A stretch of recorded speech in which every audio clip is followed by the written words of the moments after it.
Continuando nas ferramentas matemáticas aplicadas ao eletromagnetismo, nós vamos ver agora as integrais de linha, de superfície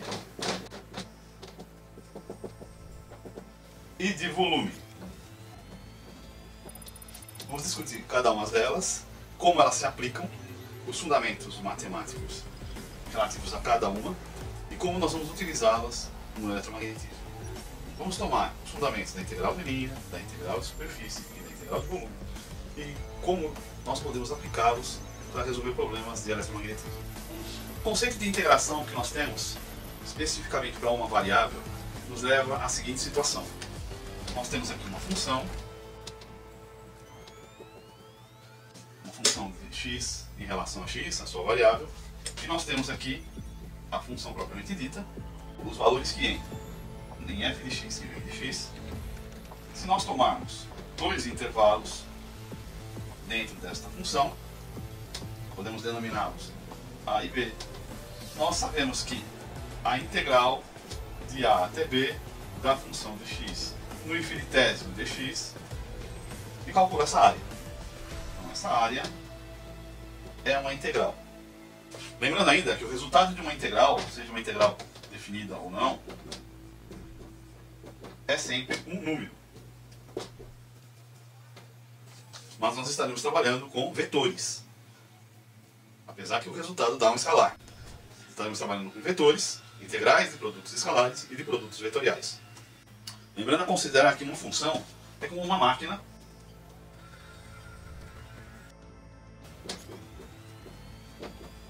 ludicamente, podemos dizer que é como se fosse uma máquina em que eu entro de um lado da função com os valores de um certo domínio e vou ter uma resposta dentro de um universo, que é o meu contradomínio, que é a imagem da função. Esse conceito de integral nós vamos estender agora para a área vetorial. Então, o que seria a integral de linha? A primeira coisa que devemos levar em consideração é a ideia de linha.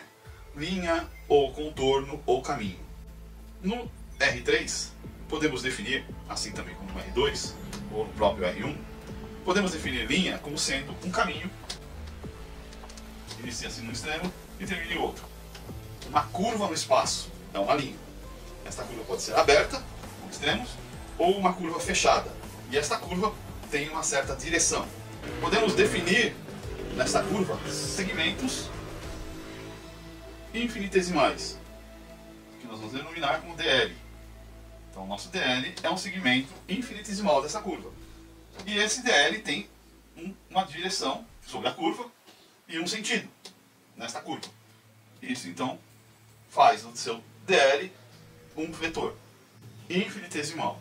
A integral de linha se relaciona com campos vetoriais. Bom, o que é a ideia do campo?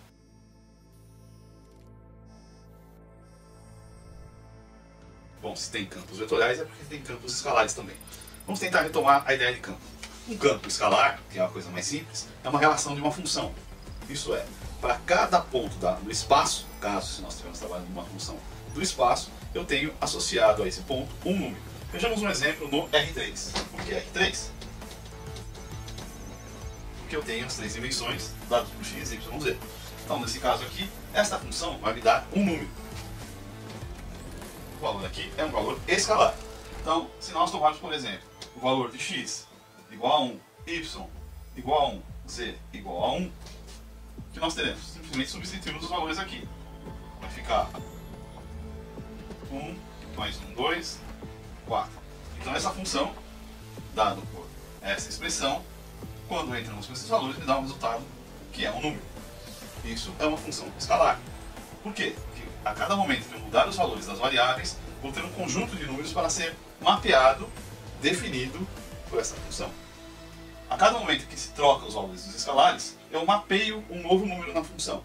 A cada mudança de variável, consegue-se obter um novo número na função. Então eu tenho um conjunto de números escalares resultantes desta função. Isso é uma função escalar. Um exemplo de função escalar é a temperatura numa certa área.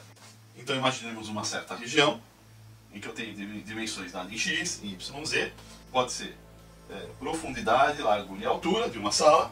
E em cada ponto dado por um valor x, y, z, eu tenho um valor de uma temperatura.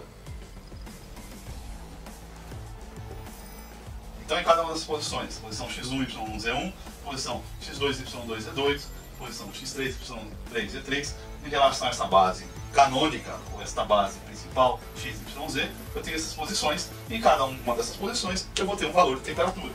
Então eu vou ter aqui a temperatura θ1, aqui eu posso ter a temperatura θ2, e aqui eu posso ter a temperatura θ3. Isto mapeia um campo de temperaturas, ou me mapeia um campo escalar. Então podemos definir que, num campo escalar, nós temos que o campo mapeia em cada ponto do campo um valor escalar.